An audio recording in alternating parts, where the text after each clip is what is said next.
أنعمنا بنعمة الإيمان والإسلام ونصلي ونسلم على خير الأنام سيدنا محمد وعلى آله وصحبه أجمعين أما بعد. رب اشرح لي صدري ويسر لي أمري واحلل عقدة من لساني يفقهوا قولي. ربي يسير ولا تؤسر ربي تمم بالخير برحمتك يا أرحم الراحمين. Assalamualaikum warahmatullahi wabarakatuh. Salam ukhwah. Ahlan wa sahlan wa marhaban bikum kepada yang berbahagia Al-Fadil Ustaz Dr. Haji Ashraf bin Suwarin yang bersama kita untuk syarah dengan kitab hadis-hadis sahih terbukti masa kini yang berusaha Puan Rosni Yati Mansur bersama dengan tim Gemenur Iman dan yang dirahmati lagi dikasih seluruh pencinta ilmu yang telah pun mengimarahkan kuliah maghrib kita bersama dengan Al-Fadil Ustaz. Mudah-mudahan Allah berikan kita kesempatan hidup pada hari ini. Semoga kita selalu bersyukur, setiap langkah kita selalu berada dalam lindungan dan rahmat Allah Subhanahu wa taala. Selawat dan salam atas junjungan Nabi Muhammad sallallahu alaihi wasallam, para sahabat dan ahli keluarga baginda. Bagi memberkati kuliah kita pada malam ini, marilah sama-sama kita membaca umul kitab yang akan dipimpin oleh yang berbahagia Al-Fadil Ustaz Dr. Haji Ashraf bin Suwarin. Bismillahil Fatihah. A'udzubillahi minasyaitonirrajim. Bismillahirrahmanirrahim. Alhamdulillahi rabbil alamin. Ar-Rahmanir-Rahim. Maliki yaumiddin. Iyyaka na'budu wa iyyaka nasta'in. Ihdinas siratal mustaqim. Siratal ladzina an'amta 'alaihim ghairil maghdubi 'alaihim waladdallin. Amin. Amin ya rabbal alamin. Mudah-mudahan mendapat keberkatan dipayungi oleh para malaikat bersama kita di halaqah ilmu pada malam ini. Tanpa melengahkan masa, dengan segala bangga dan sukacitanya, dipersilakan yang berbahagia Al-Fadil Ustaz Dr. Haji Ashraf bin Suwarin untuk menyampaikan syarah kepada kitab hadis-hadis sahih terbukti masa kini. Saya rasa ditajuk Tren Bertudung Kaum Muslimah. Betul ke Ustaz ya? Tajuk iaitu di muka surat 164 iaitu Tren Bertudung Kaum Muslimah. Dipersilakan. A'udzubillahi minasyaitonirrajim. Bismillahirrahmanirrahim. Assalamualaikum warahmatullahi wabarakatuh. Alhamdulillahirabbil alamin. Wassalatu wassalamu ala asyrafil anbiya'i wal mursalin wa ala alihi wa sahbihi ajma'in. Qala rabbi shrah li sadri wa yassir li amri wahlul 'uqdatam min lisani yafqahu qawli. Allahumma rabbana hab lana minas salihin ya Allah. Allahumma lakal hamdu wa ilaikal mushtaka Allahumma musta'an. Wa la hawla wa la quwwata illa billahil aliyyil azim. Ya Allah, ya Tuhan kami, letakkan kerendahan, keikhlasan dalam hati dan jiwa kami ya Allah. Buang daripada hati kami rasa sombong, riak, takabur dan sebagainya ya Allah. Daripada bersarang dalam hati dan jiwa kami ya Allah. Amin amin ya rabbal alamin. Terima kasih pada bonda, pengurusi, pemula bicara majlis ilmu pada malam ini, Bonda Rosniati selaku pengurusi Gemenur Iman dan seluruh jawatankuasa pimpinan dan seluruh yang hadir yang bersama para pencinta ilmu, tuan-tuan, puan-puan, muslimin, muslimat yang mudah-mudahan dirahmati dan diberkati oleh Allah Subhanahu wa taala. Alhamdulillah kesempatan yang Allah berikan pada malam ini, ya, ba'dan maghrib, lepas maghrib kita isi sementara menanti waktu Isya yang mudah-mudahan Allah berkati, Allah rahmati. Bila sebut di antara maghrib dan Isya yang disebut sebagai awabin, yang kadang kita lekakan, yang kadang kita lalaikan, yang lebih baik kita tunaikan solat tadi mudah-mudahan lepas maghrib dan kita duduk murajaah Quran sama ada ilmu, kita tadabbur ingatan-ingatan Allah, ingatan-ingatan daripada Rasulullah sallallahu alaihi wasallam insya-Allah. Baik, seluruh yang dirahmati Allah, tajuk malam ini Tren Bertudung Kaum Muslimah. Islam wajibkan perempuan muslimah mengenakan pakaian menutup aurat ketika berada di luar rumah, yakni ruang awam. Pakaian menutup aurat yang disyariatkan terdiri daripada dua helai potong pakaian lebih kurang. Yang pertama adalah pakaian yang dihulurkan dari atas hingga ke bawah menutup kedua-dua kaki. Yang kedua adalah tudung atau yang seumpamanya, iaitu pakaian yang menutupi seluruh kepala, leher dan dada selain muka. Wanita muslimah yang mengenakan dua helai pakaian tersebut atau yang seumpamanya boleh menjalankan aktiviti di luar rumah atau berinteraksi sesama wanita dalam kehidupan bermasyarakat. Ini nak cerita bagaimana kita menutup aurat, dan tajuk khusus pada malam ni trend bertudung. Yang jadi satu trend, jadi satu fashion. Tapi bagaimana yang benar-benar mengikut syariat, yang benar-benar yang Allah Subhanahu Wa Taala redha. Syariat bertudung ini dinyatakan dalam Quran. Dalam surah An-Nur, cuba kita tengok ayat 31 yang bermaksud janganlah para perempuan menampakkan perhiasan kecuali yang biasa tampak pada diri mereka, dan hendaklah mereka menutupkan kain ke dada mereka yang bertudung. Maksud daripada ayat ini, kita kena tutup aurat, yang melainkan muka dan tapak tangan. Ini bagi perempuan. Itu yang sebenar-benarnya. Daripada ayat Quran tersebut, dapat kita fahami bahawa pakaian menutup aurat yang wajib dikenakan kepada perempuan adalah pakaian yang menutup seluruh tubuh. Malam ni ahli surah yang bersama majoriti muslimah, majoriti perempuan. Jadi kita ambil peduli apa yang kita bicarakan pada malam ni. Bagaimana yang digambarkan pakaian yang menutup seluruh tubuh selain wajah dan telapak tangan, tidak tipis dan tidak jarak, longgar dan tidak memperlihatkan lekuk-lekuk dan bentuk tubuh yang tidak ketat, dan bukan pakaian lelaki atau menyerupai pakaian lelaki. Ini bagi perempuan. Itu sebab akhir zaman orang berpakaian tapi nampak macam telanjang, ketat, nampak lekuk-lekuk, nampak bentuk tubuh. Itu haram hukum dia. Tudung adalah image yang menjadi identiti perempuan muslimah. Syariat bertudung adalah untuk menjaga kehormatan dan mengawal kemuliaan perempuan. Bagaimana tudung itu untuk menjaga kehormatan dan mengawal dan kemuliaan perempuan. Sebab apa? Mahal, aurat tu mahal. Hanya untuk suami, hanya untuk mahram dia. Selain daripada itu sebenarnya tidak layak untuk memandang. Syariat Islam tidak membatasi bentuk tudung dengan fashion tertentu, yakni khusus. Tetapi yang pasti, tudung yang dikenakan harus sesuai, yakni bersesuaian norma kehidupan, cara hidup tu. Dan pemakaian yang tidak seperti fashion bonggol unta. Maksud bonggol unta ni belakang ni. Dia disanggul belakang ni rambutnya sampai bentuk tubuh. Haram hukum ni. Itu menampakkan aurat. Maksudnya kalau kita nak ikat pun biar jatuh ke belakang, biar lurus, tak ada nampak bonggol-bonggol ni. Tak ada nampak bentuk rambut dia. Zaman kini ramai perempuan muslimah yang mengenakan tudung dengan fashion bonggol unta. Mereka bertudung dengan menggulung rambut di bahagian belakang kepala, bahkan di bahagian belakang di atas kepala, sehingga memperlihatkan bentuk bonjol seperti bonggol unta. Taslimah al-bukhti di kepala para pemakainya. Haram hukum dia. Pada zaman moden ini, ramai perempuan bertudung tetapi mereka lebih mengutamakan fashion berbanding menekankan aspek syariat.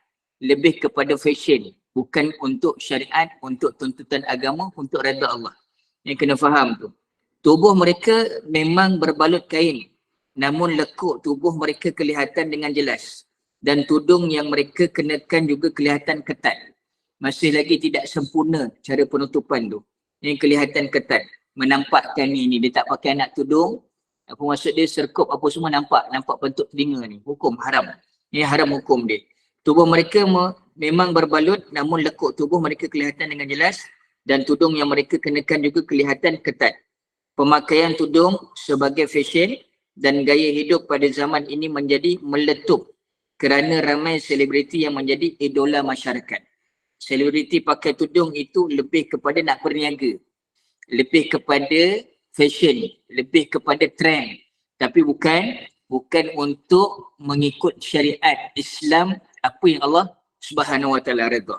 Itu sebab kalau dalam Quran, saya tak ingat ayat keberapa dalam surah Al-Ahzab, ada trend pakai tudung. Yang pertama pakai tudung, dia menampakkan rambut. Dia selempang sana, selempang sini, nampak lagi jambul, tidak sempurna. Tidak sempurna. Yang kedua, trend pakai tudung, tutup tapi masih lagi tidak menutup yang dada ni, begitu juga yang belakang tu, punggung masih lagi nampak bentuk. Dan yang ketiga, pakai tudung yang benar-benar muslimah, cantik, tutup, bukan hanya cantik tapi menutup depan, begitu juga menutup yang belakang tu. Dalam keadaan yang sempurna. Itu sebab cara yang Allah redha, tudung kita lebih menutup ke belakang ni, punggung ni, bawah punggung, minta mak bahasa ni. Lebih bawah perut ni, belakang pun sama, bawah punggung. Itu yang mudah-mudahan mengikut syariat Islam. Baik.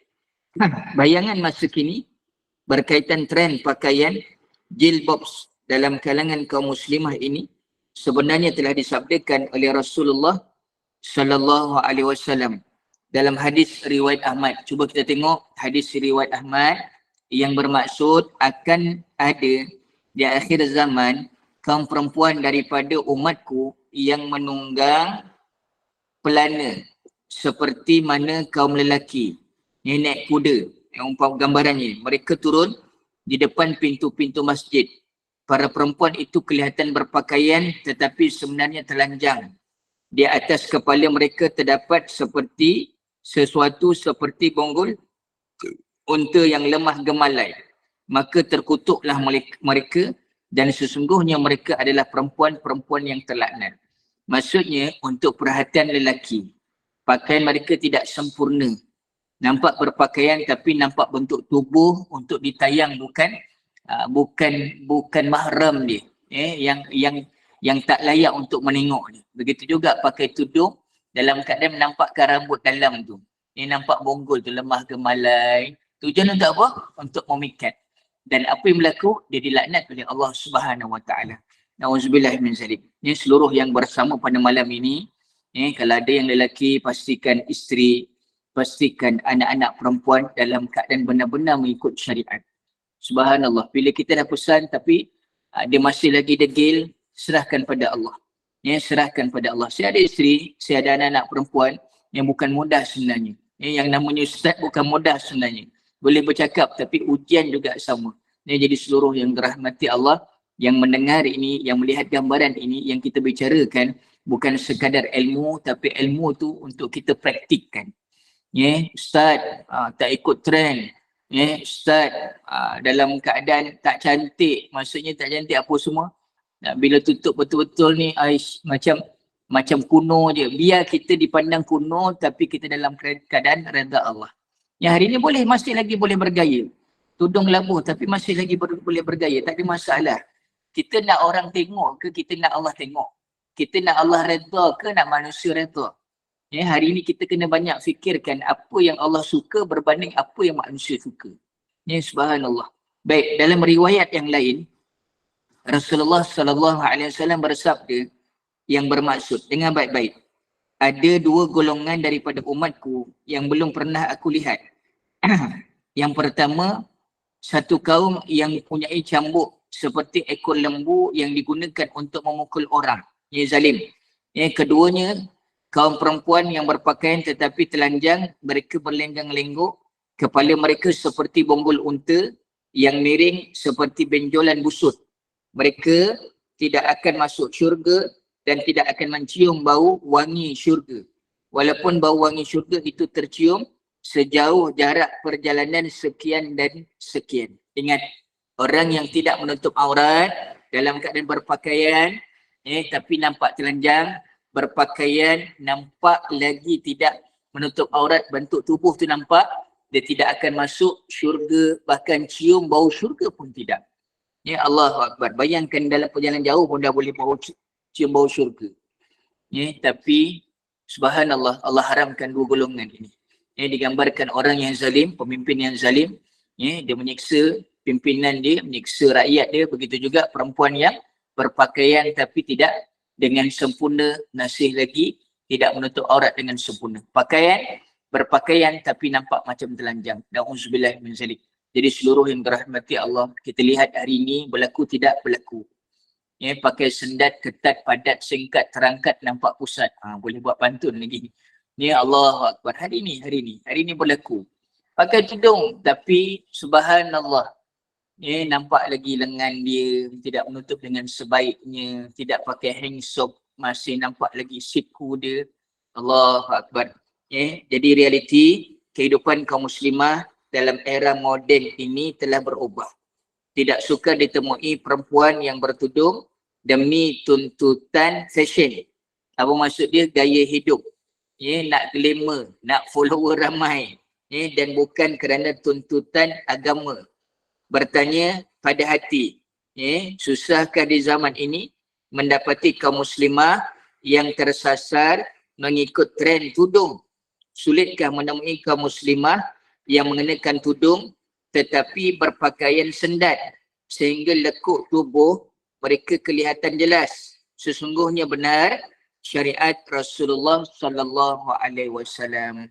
Seluruh yang dirahmati Allah, itu sebab kita dah tinggal tajuk Islam ini bila beramal macam kita berpegang dengan bara api.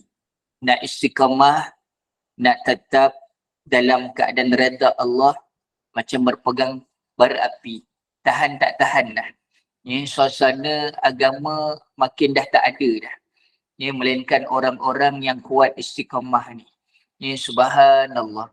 Ingat, beruntung orang-orang yang masih lagi beristiqamah dalam ketaatan pada Allah.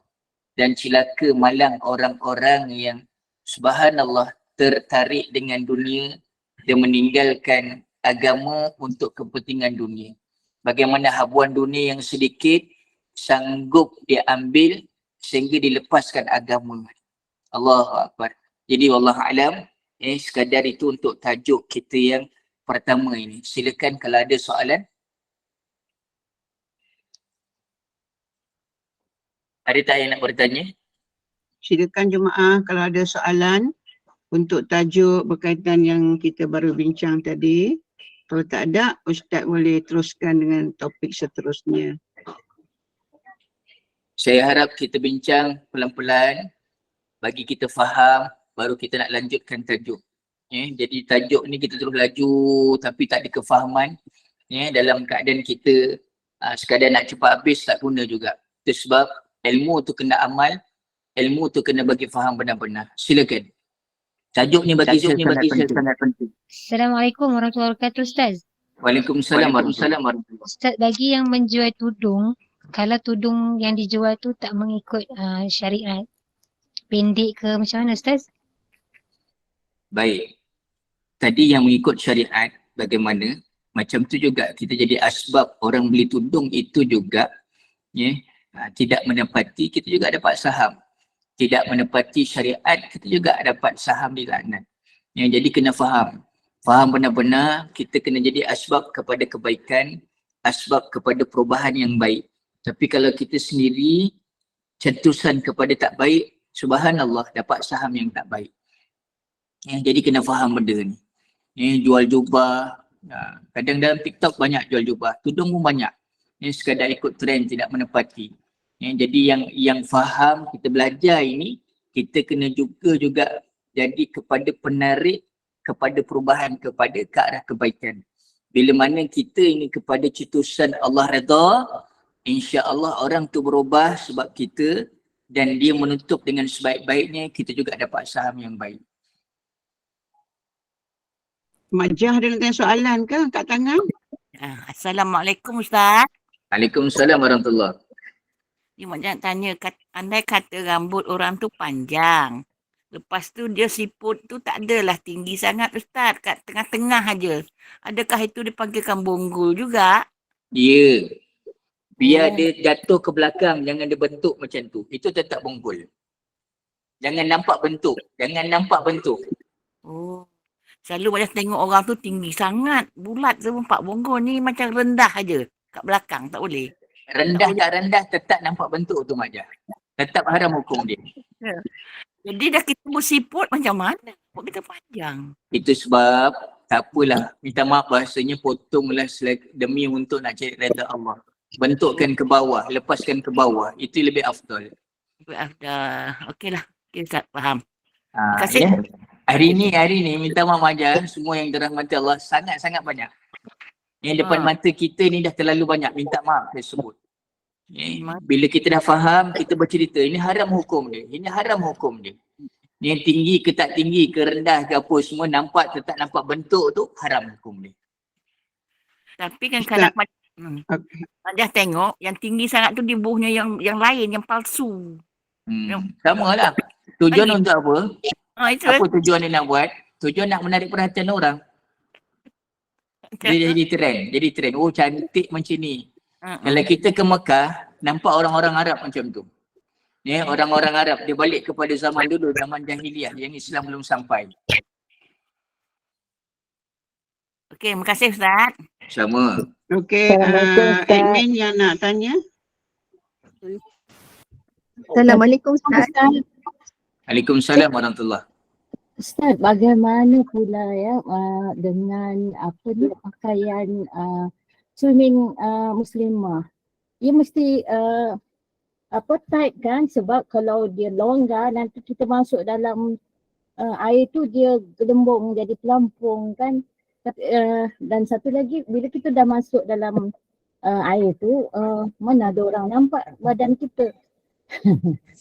Adakah itu, macam mana tu hukumnya? Yang mana saya kurang faham, masuk air kat mana? I mean masuk swimming pool, tak ada lagi yang memandang, tak nampak lah dalam air. Okey, cantik soalan tu. Saya nak sebut. Yang pertama, bila kita mandi, dalam awam tu, dan menampakkan tubuh kita, dan awam juga memandang, haram hukum dia. Itu sebab kalau nak mandi swimming pool, kena berpisah dengan yang lelaki. Kerana hari ni ada yang swimming pool perempuan, khusus perempuan aja. Yang itu sebab haram hukumnya untuk bersama dengan awam. Jadi awam merhati hukumnya haram, itu satu. Dan yang kedua, kalau maksud dia untuk pakaian berenang yang perempuan, biarlah sama-sama perempuan. Kalau lelaki tetap juga akan menampakkan. Wallahu a'lam. Boleh faham? Faham Ustaz, berat sikit. Ustaz, Assalamualaikum. Waalaikumsalam warahmatullahi. Minta maaf saya nak bertanya sedikit lah. Ini berdasarkan apa pengalaman yang telah saya lalui lah ya. Saya semasa saya bertugas sebagai pengetua ya, saya telah mendapat seorang ustazah baru ya yang melaporkan diri ke sekolah saya lah ya. Jadi ustazah ni dia memakai pakaian jubah ya. Dia memakai pakaian jubah dan juga memakai purdah sebagai seorang pentadbir. Jadi saya harus mengikut pekeliling perkhidmatan kerajaan Malaysia ya tentang pakaian masa bekerja dan semasa menghadiri upacara-upacara rasmi bagi pegawai-pegawai awam ya. Jadi atas tanggungjawab saya telah mengarahkan ustazah tersebut supaya dia membuka purdah yang dipakai ya. Dan saya juga menjelaskan bahawa jubah bukan pakaian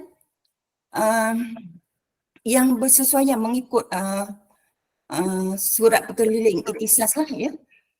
Tapi saya ada memberikan kelonggaran lah ya kepada staf wanita, dibenarkan memakai jubah hanya pada hari Jumaat.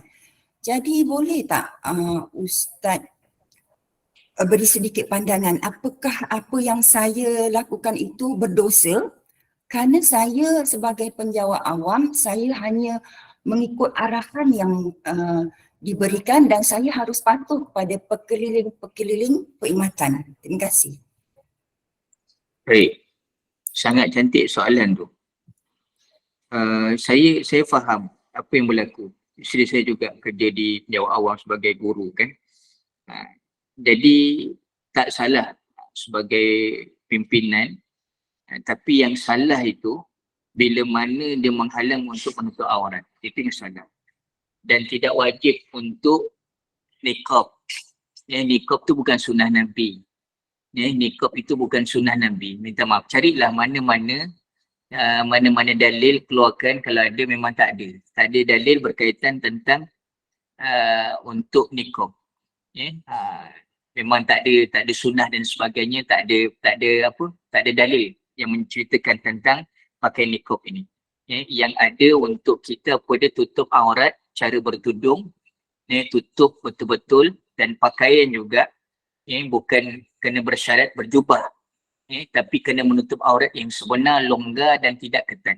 Jadi tak salah sebagai pengetua, sebagai pentadbir, apa yang diikutkan, apa yang arahan daripada pihak pentadbiran, tak salah kita ikut. Tapi yang salah bila mana menolak syariat, bila mana dia menghalang untuk kita tutup aurat, dan menghalang untuk kita bertudung dan pakaian mengikut syariat. Itu yang maksudnya yang tak boleh. Jadi kita hari ini kita mengikut perundangan bagaimana pentadbiran selagi mana dia tidak menyalahi syariat Islam. Itu yang saya boleh jawab. Wallahualam. Mudah-mudahan menepatilah apa yang ditanya tadi. Boleh? Silakan Ana Aufa, ada soalan? Assalamualaikum Ustaz. Assalamualaikum. Tadi Ustaz kata kita tak boleh nampakkan bonggol kat belakang tu kan, rambut tu. Jadi boleh ke wanita ni berambut pendek Ustaz? Untuk nak hilangkan bonggol tu lah bila pakai tudung? Boleh, tak ada masalah. Tapi jangan menyerupai lelaki. Pendek jangan sampai menyerupai lelaki. Dan bonggol tadi kita nak bersanggul tak salah, tapi jangan bersanggul sampai menampakkan sanggul tu benda yang dalam. Oh rambut dia panjang, oh dia begini. Dia sampai menimbulkan andaian daripada bukan mahram, itu haram dosa. Badan dia begini, oh dia punya begini, habis haram. Yang hukum dia haram, dosa besar. Kita berhenti sekejap, kita dengar alunan azan, seruan azan boleh? Sekejap Silakan.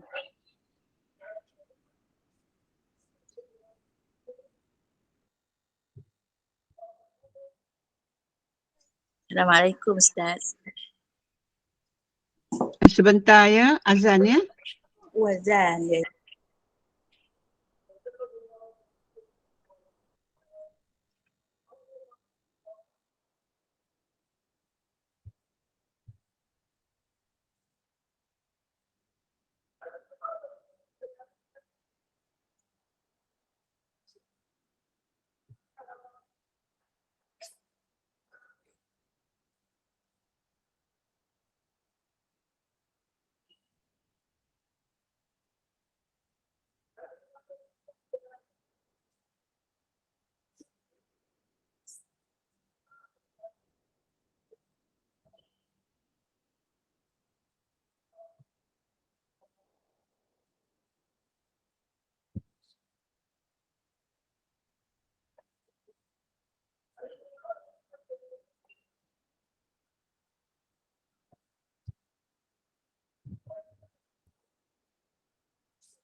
Silakan kalau ada soalan lagi. Sila Puan Intan, soalan? Assalamualaikum Ustaz. saya nak tanya berkenaan handsock. Ada yang kata tak boleh terlalu ketat, ada yang kata tak boleh color nude. Macam mana tu Ustaz? Dia handsock tu untuk dalam, tapi luar tu masih ada lagi, maksud dia pakaian yang labu. Bermakna kalau kita pakai kita pakai t-shirt, pakai handsock, itu masih lagi menampakkan aurat, masih lagi nampak kementuk. Biar kita lengan panjang betul-betul, handsock tu belah dalam. Seolah-olah bila terselak tu ada lagi pelindung tu. Bila sebut tentang warna tadi, selagi mana warna tidak menyumpai macam tubuh badan, tak ada masalah. Dan seloknya kita gelap. Itu sebab contoh pakaian yang dipakai oleh Sayyidatina Fatimah, dia suka pakai maksud dia pakaian gelap. Itu pakaian yang disukai oleh Sayyidatina Fatimah, anak kepada Rasulullah sallallahu alaihi wasallam. Muslimah ni kena pakaian jangan terlalu menonjol. Pakaian merah tu jangan. Pakaian yang menggambarkan, minta maaf bahasa dia, gairah dan sebagainya. Jadi saya nampak ada soalan, suami tak bagi potong rambut, tapi biar lepas ke belakang atau ikat ke belakang sini. Dia pakai tudung, jangan nampakkan bonggol tu. Bila suami kata tak apalah bonggol, tapi kita kena ceritakan, bang, ini syariat tak benarkan. Ini haram hukum dia hukum. Subhanallah. Puan Rosita ada soalan? Puan Rosita. Ya, Assalamualaikum. Minta maaf Ustaz. Kalau soalan ni kurang relevan dengan topik sehari ni. Cuma saya sentiasa muskil dan tertanya-tanya, kalau macam sebab minat ke arah itu tu ada secara peribadi tentang event macam wedding planner ataupun event management yang dia provide premise kan. Okay, kalau katakan kita ambil event planner tu ataupun wedding planner, dia menguruskan semua. Jadi dari exposure yang menyeluruh, maksudnya dari segi penyediaan pengantin, walaupun memakai tudung menutup aurat, tapi ada lagi ciri-ciri yang macam tadi Ustaz kata tu, kekurangan tu. Jadi sebagai orang yang terlibat sebagai event planner ni, dia bersubahat lah kan Ustaz, maksudnya macam tu. Ya, betul. Jadi itu kemusykilan saya lah. Satu benda kan, Terima kasih Ustaz. satu benda kita kena faham, ialah event planner ke untuk perkahwinan dan sebagainya, dalam dia nak, subhanallah, dia nak make up ke apa semua, ni kadang banyak berlaku. Dia cukurnya alis, bentuknya begini, fashion begini. Itu sebab bila kita faham satu ilmu tu, bila kita buat macam tu, kita akan bersyubhat. Maksudnya nak nampak cantik pengantin perempuan tu. Untuk siapa sebenarnya? Untuk tayangan orang. Sebenarnya untuk suami. Biar dalam keadaan sebenar-benarnya. Kita faham ni. Walaupun dia tak tahu, kita bagi faham. Dia cuba faham, maksudnya ke arah kebaikan. Kita juga dapat asam kebaikan. Tapi bila kita maksudnya kita solek dia, kita tonjolkan dia, wow, nampak cantik. Cantik ni pujian orang yang bukan mahram, haram hukum dia. Dan kita juga yang membentuk kepada ke arah itu, kita juga dapat saham yang sama. Sebenarnya kita dalam suasana hari ini, dunia penuh dengan fitnah, dunia mengarah kepada keduniaan, dunia ke arah kepada benda-benda yang glamour, gemelapan, kita kena berhati-hati. Yang kita nak adalah redha Allah, bukan yang kita nak suka manusia. Kadang cari suka manusia, sampaikan Allah laknat kita, na'udzubillah min zalik. Biarlah tak ada heboh-heboh, biarlah tak ada meriah glamour sangat, tapi yang penting Allah redha. Dalam perkahwinan ini, dalam buat majlis ini adalah sederhana. Kadang dia nak heboh-heboh sampai meminjam dan sebagainya. Lepas daripada tu hutang, beban dan sebagainya. Allah tak suka macam tu. Yang sederhana. Wallahualam. Mudah-mudahan menjawab. Tadi ada Puan Faizah nak tanya ke? Macam mana yang bertanya tadi, boleh terima? Puan Rosita. Alhamdulillah boleh Ustaz. Jadi kan conclusion dia, kalau kita ni kalau kita mencari akhirat dan kita kita sedang istiqamah untuk meninggalkan dunia, kita kena ambil secara menyeluruh lah. Maksudnya kita, kalau kita tak boleh nak beri nasihat pada orang, kita tak payah involve langsung pun dalam bisnes ni katakan. Macam tu lah kan Ustaz. Macam Ya, ini untuk peringatan peribadi lah maksudnya. betul. Okey, faham, Kita faham sebenarnya Ustaz. macam ni. Yang bertanya juga seluruh yang dirahmati Allah. Zaman hari ni kita nak istiqamah dalam agama ni bukan satu benda yang mudah. Ya, kita nak kerja benda dunia ini, perlu kita meletakkan akhirat yang utama. Bahasanya apa? Kita kena letakkan Allah redha yang utama. Bila kerja kita Allah tak redha, kita kena ketepikan. Itu sebab orang yang dia subhanallah, dia mencari dunia sampaikan dia nak mengejar habuan dunia yang sedikit sampai dia abaikan akhirat.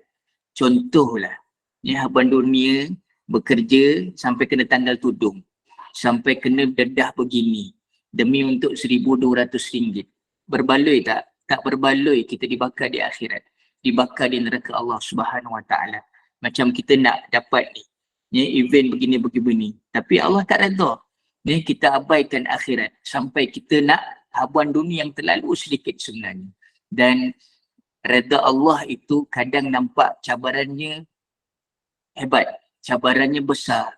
Tapi bila kita istiqamah, bila kita boleh dalam keadaan kuat untuk menghadapinya, Allah bersama dengan kita. Pegang satu.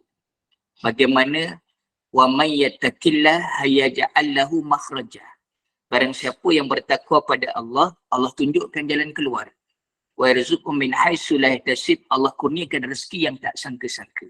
Memang zaman hari ini zaman yang tertekan, zaman yang ekonomi payah, tapi bila mana kita letakkan keutamaan Allah yang utama, Allah akan mudahkan. Macam mana kita dengar seruan azan, hayya 'alas salah, hayya 'alal falah. Kita jaga hubungan kita dengan Allah, kita akan berjaya. Tapi bila kita tak jaga hubungan dengan Allah, subhanallah, akhirat menjauh, dunia lagi menjauh. Bila akhirat yang utama, dunia akan ikut sama insya-Allah. Wallahualam, itu yang saya boleh jawab. Okey, Alhamdulillah, ada terima kasih soalan lain? Ustaz. Alhamdulillah. Soalan lain ini diajukan pada Ustaz. Silakan. Tadi Puan Faizah ke nak tanya tadi, masa azan tadi, siapa yang tadi nak tanya? Ya, sebenarnya saya dah dapat penjelasan daripada Ustaz tadi mengenai handsot juga. Terima kasih Ustaz. Oh, nak tanya tentang handsot juga. Sama je. Terima kasih. Ni soalan ada Ustaz di chat. Suami minta isteri pakaian seksi depan kawan. Ni bukan suami ni. Ini bukan suami ni. Minta mak bahasa dia. Kita mentaati suami bila mana dia tidak menyuruh kepada sesuatu yang mendatangkan kemurkaan Allah. Allahu Akbar. Seorang suami dia akan jaga isteri dia dengan sebaik-baiknya. Hanya untuk suami, bukan selain daripada suami yang bukan mahram dia.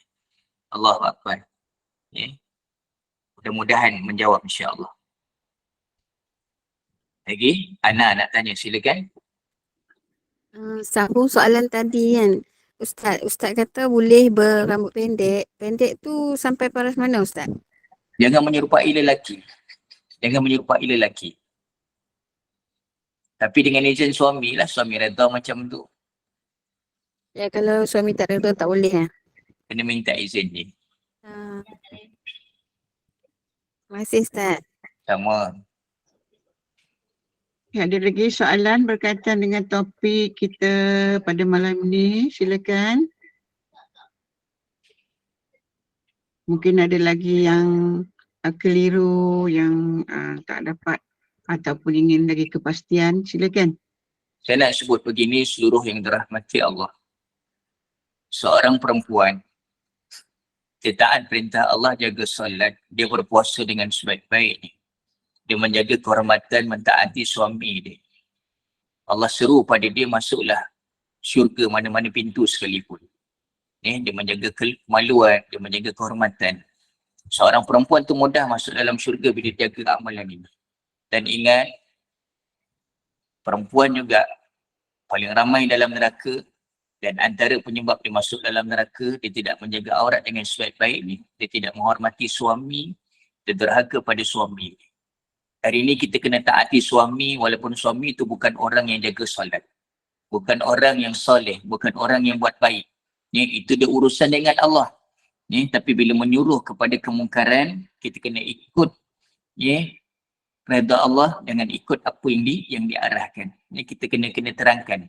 Bermakna kita lawan itu tujuan bila dia menyuruh kepada kemungkaran, lawan kita pun dengan cara yang elok. Bagaimana Asyah siapa? Isteri kepada Fir'aun yang mengaku Tuhan. Bagaimana suaminya dilaknat oleh Allah tapi dia tidak dilaknat oleh Allah Subhanahu Wa Taala. Allahu a'lam. Mudah-mudahan faham insya-Allah. Kalau tak ada, saya rasa sekadar ini. Ada lagi tak soalan?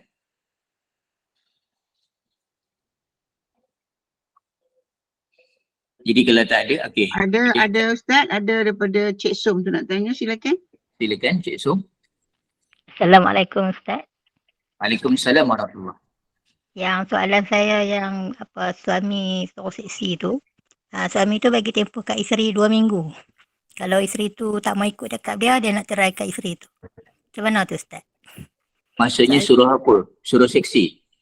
Suruh seksi di depan kawan, lepas tu suruh nak gambar pun, nak gambar dalam gambar dalam TikTok tu, gambar yang romantik-romantik. Ni kawan yang tanya, saya tolong jawab bagi pihak dia. Tolong tanya bagi pihak dia. Baik, saya boleh jawab begini, seluruh yang dirahmati Allah. Pergi pejabat agama, minta penjelasan yang utama. Kadang seorang isteri tu boleh minta cerai, fasah, bila mana dalam keadaan tertentu. Suami tak bagi nafkah, suami zalimi, suami tak peduli dan menyuruh kepada perkara-perkara yang dia tak redha. Dalam keadaan begini, redha Allah yang utama. Kalau kita ni ada maruah, perempuan tu ada maruah. Kenapa nak kena macam tu? Kenapa nak berpakaian seksi? Kita terlalu nak ikut suami. Benda-benda macam memang kita nak mentaati suami. Tapi perkara yang Allah redha. Tapi bila perkara yang Allah tidak redha, kita jangan ikut. Sampaikan dadah aurat, nak tayangan awam. Macam, minta maaf bahasa dia, macam pelacur. Ada yang suami berhutang banyak, dilacurkan isteri dia. Haram hukum dia. Berdosa besar seorang suami itu. Allahu Akbar. Lebih baik kita jauh. Dia nak cerai tak apalah. Dan kita dalam hati, ya Allah, mudah-mudahan apa yang aku buat engkau redha ya Allah. Demi maruah, demi untuk cari redha engkau ya Allah. Allah alam. Kadang suami tak faham, kita jelaskan. Dia bagi masa berapa minggu ke 2 minggu ke, kita nak cari redha Allah yang utama. Apapun, suka saya nak sebut, ingatkan, kita bangun tengah malam, ya Allah, berilah petunjuk, ya Allah, berilah hidayah kepada suami aku ya Allah. Biar dia cari redha engkau ya Allah, dia bimbing aku ke jalan yang kau redha ya Allah. Itu yang kita kena bicarakan dengan Allah. Bangun tengah malam. Tak ada benda yang masalah, yang tak ada jalan penyelesai. Ujian melalui suami sebenarnya. Ujian Allah melalui suami. Allah nak uji kita melalui suami itu. Wallahu a'lam. Mudah-mudahan menjawab insya-Allah.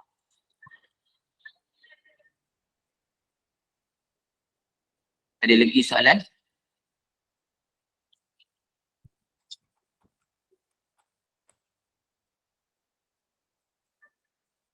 Ada lagi nak bertanya? Assalamualaikum Ustaz. Waalaikumsalam warahmatullahi. Macam Ustaz cakap tadi, perempuan boleh masuk surga, mudahkan Ustaz kan. Tapi itulah macam selain melalui pakaian, melalui percakapan pun mudah sangat masuk ke neraka kan Ustaz kan, kalau perempuan ni, terutama dengan suami lah. Tu yang sebenarnya nak jadi istiqomah, nak jadi baik dekat situ tu mencabar, sangat-sangat mencabar. Berpakaian dan juga bila berinteraksi dengan suami. Pada saya lah, tu yang sangat-sangat mencabar. Terima kasih Ustaz. Saya nak sebut begini. Ibadah yang berterusan. Solat ada waktu dia. Puasa ada waktu dia. Tapi ibadah yang berterusan adalah seorang isteri pada suami. Bagaimana Allah beri tempoh sangat lama. Dia sabar, dia redha. Dia boleh layan suami dengan sebaik-baiknya walau suami itu tak baik dengan dia. Itulah sebenarnya nilai ibadah. Pahala sangat-sangat besar. Pahala sangat-sangat besar. Mudah-mudahan semua yang masih bergelar isteri, yang masih ada suami, teruskan doa banyak-banyak. Kekuatan kita sandarkan pada Allah. Kekuatan kita daripada Allah. Allah datangkan masalah, Allah juga penyelesaian masalah. Sabar banyak-banyak atas ujian. Saya pun ada ujian dalam rumah tangga saya, kita semua akan diuji dan kita percayalah yang namanya ujian ini atas dunia. Kita mati dah tak ada ujian dah. Di akhirat tak payah nak beribadah dah. Tapi mudah-mudahan yang iman tu Allah letakkan dalam syurga. Syurga duduk dalam syurga, tak payah nak beribadah dah. Allah hidangkan suasana yang sangat hebat. Kita nak suami kita nak isteri kita sama-sama dalam syurga mudah-mudahan. Amin ya Rabb. Jadi saya rasa sekadar ini mudah-mudahan jelas perbincangan kita pada malam ini. Boleh insya-Allah. Ada lagi ke soalan? Tak. Kalau misal kata pakai baju lengan pendek tapi kita pakai inner kat dalam, inner tu dia kira longgar sikit lah juga, dia tak ada ikut kira tak ada ikut tangan lah. Boleh tak Ustaz? Boleh, kalau longgar boleh. Tapi bentuk siku tu jadi haram hukum dia.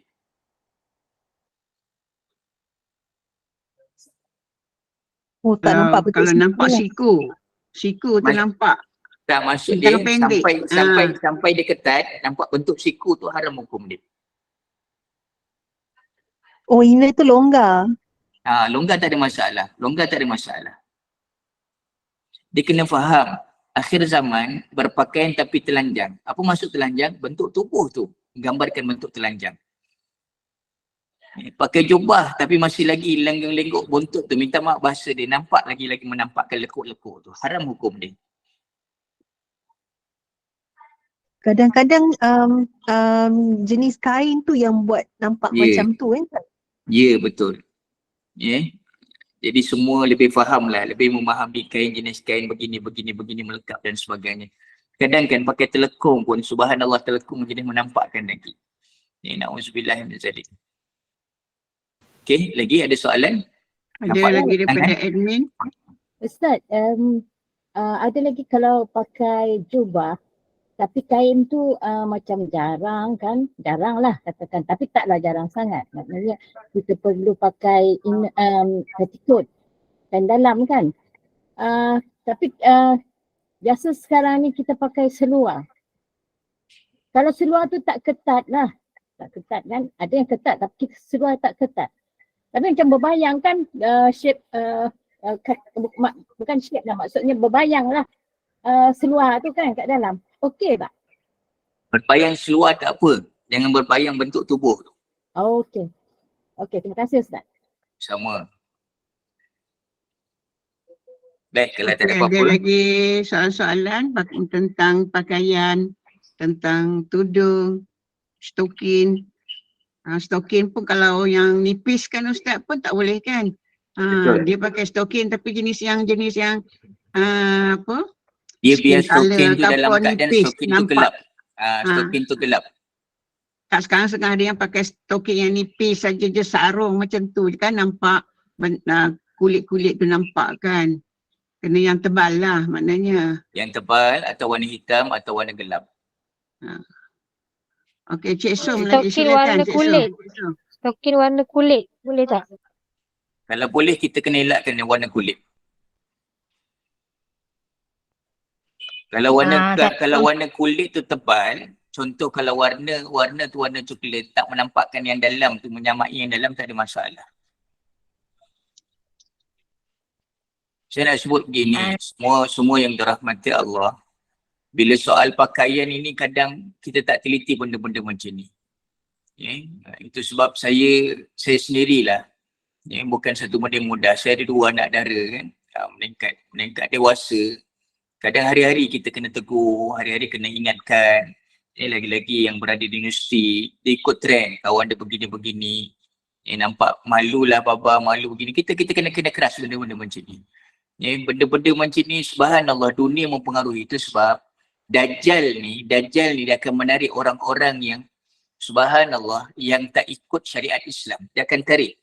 Itu sebab Nabi beritahu dalam hadisnya, ikat isteri kamu, anak-anak perempuan kamu dalam rumah. Sebab apa? Dia akan tertarik dengan iklan, dengan promosi yang dibawa oleh Dajjal ni. Macam hari ni banyak promosi jualan murah, tudung murah, jubah murah, tapi tak mengikut syariat. Siapa yang tertarik? Perempuan.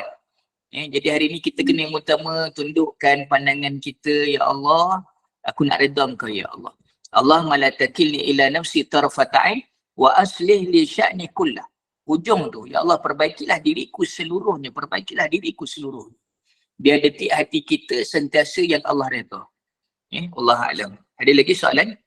Cik Som tadi ada yang tanya ke?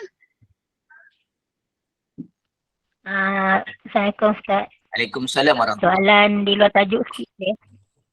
Soalan di luar tajuk sikit. Macam kita masuk hospital, masuk kecemasan contohnya, kita tak macam lepas cucuk kita bagi lena kan. Bila kita jaga mai tengok ya Allah ya Tuhan, apa tak tolong tutup, fungsi tak tolong tutup. Mati tempus. Macam mana tu Ustaz? Ustaz sebenarnya mesti kenapa tak tolong tutup? Kenapa tak kerja apa saya? Dia kata kerja banyak, dia kata. Banyak kerja. Tak ada apa dia kata. Macam mana tu Ustaz? Saya kurang jelas soalan tu. Apa dia tak dengar sangat? Macam kita masuk macam hospital, lepas cucuk bagi lena kan. Baik. Bila kita sedap mai tu, yang tinggal cuma pampers. Lepas tu tanya, misi kenapa tak tolong tutup aurat saya? Dia kata saya banyak kerja nak buat, dia tak ada nak layan kamu. Macam mana tu Ustaz? Kemasan ke? Betul. Itu sebab dalam keadaan macam ni, wallahu alam lah. Macam saya sebut tadi, kita kena banyakkan doa. Ya Allah, jaga diriku, jangan biarkan aku sendiri untuk menjaga. Bermakna apa pun fitnah itu Allah jaga. Aib kita Allah jaga. Kena banyakkan doa. Kadang kita bukan mudah nak mengharapkan orang lain, kadang yang tak faham. Dia akan jawab macam tu lah. Akan jawab macam tu. Jadi kita sendiri ni kena banyak doa. Ya Allah, di saat aku ni ada aib, tolong tutup ya Allah. Di saat aku ada kehormatan, jangan biarkan kehormatan aku terpapar. Maksud dia, yelah subhanallah, kadang kita nampak hari ni kan, macam-macam ada orang sampai hujung nyawanya dalam keadaan Allah tutup aib dia, ni tudung masih terlekat walaupun dah meninggal, walaupun begini-begini, aksiden apa semua. Itu apa pun kita serahkan pada Allah. Yang istiqamah kita sentiasa doa, ya Allah tolong tutup. Macam sakit ke apa pun, doa yang jangan tinggal sebelum kita bagi salam. Lepas tahiyat tu apa dia doa dia? Allahumma inni a'udzubika min azabi jahannam wa min azabil qabri wa min fitnatil mahya wal mamat wa min syarril fitnatil masihid dajjal. Ya Allah, hindarkan aku daripada azab neraka, azab kubur, fitnah waktu hidup ni. Fitnah waktu hidup ni jadi fitnah pandangan orang. Bila mana orang kata cantiklah awak, puji, orang puji macam tu, subhanallah, kita sedang meletakkan diri kita dalam fitnah. Awak cantiklah begini-begini, habis dia komen, dia memuji bentuk tubuh, haram hukum dia. Bermula kita dalam keadaan fitnah tu, na'udzubillah min zalik. Apa pun doa tu dia banyak-banyak, dan doa juga Allahumma la takilni ila nafsi tarfata'in wa aslih li sya'ni kullah. Doa banyak-banyak, Allah jaga diri kita. Wallah alam, itu yang saya mampu jawab daripada soalan tadi.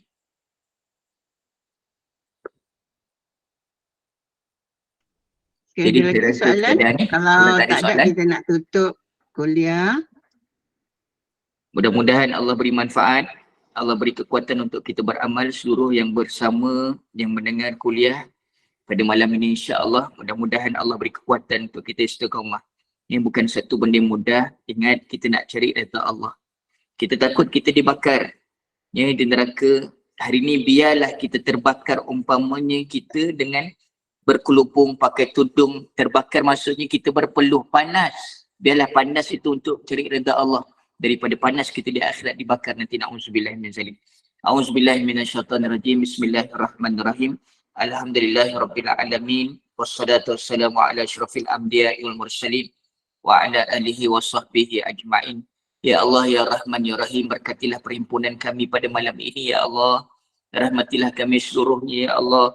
Walau diri kami ini banyak bergelumang dengan dosa dan kemaksiatan, ya Allah. Pandanglah diri-diri kami ini dengan rahmat-Mu, rahim-Mu, ya Allah. Berilah petunjuk hidayah-Mu sentiasa pada kami, ya Allah. Ampunkanlah dosa-dosa kami. Ampunlah salah silap kami, ya Allah. Dosa ayah ibu kami. Dosa seluruh yang menadahkan saat ini, ya Allah. Dosa ahli keluarga kami, anak-anak kami, ya Allah. Yang masih tidak sempurna menutup auratnya, ya Allah. Ya Allah, ya Rahman, ya Rahim. Kami mohon, ya Allah. Jadikan sisa umur kami ketaatan padamu, istiqamah dengan kebaikan padamu, ya Allah. Jangan jadikan umur yang tersisa kami jadi jauh lalai daripadamu, ya Allah. Ya Allah, ya Rahman, ya Rahim, kami mohon, ya Allah. Jangan biarkan kami leka dan lalai dengan kehidupan dunia ini, ya Allah. Kami bicarakan tentang aurat, kami bicarakan tentang tudung, ya Allah. Berilah kekuatan pada kami menutup aurat dengan sebaik-baiknya isteri kami, anak-anak perempuan kami seluruhnya, ya Allah. Jangan biarkan kami dalam keadaan laknat Engkau, murka Engkau, ya Allah. Rabbana atina fid dunya hasanah wa fil akhirati hasanah wa qina adzabannar. Matikan kami dalam husnul khatimah, jangan matikan kami dalam su'ul khatimah. Wassallallahu ala sayyidina Muhammad. Subhana rabbika rabbil izzati amma yasifun. Wassalamun alal mursalin walhamdulillahi rabbil alamin. Taqabbalallahu minkum. Jadi saya minta maaf saya batin. Kita jumpa lagi di pengajian akan datang, insya-Allah. Minta maaf banyak-banyak, maafkan saya, doakan saya. Aku qauli hadza wa astaghfirullah. Assalamualaikum warahmatullahi wabarakatuh.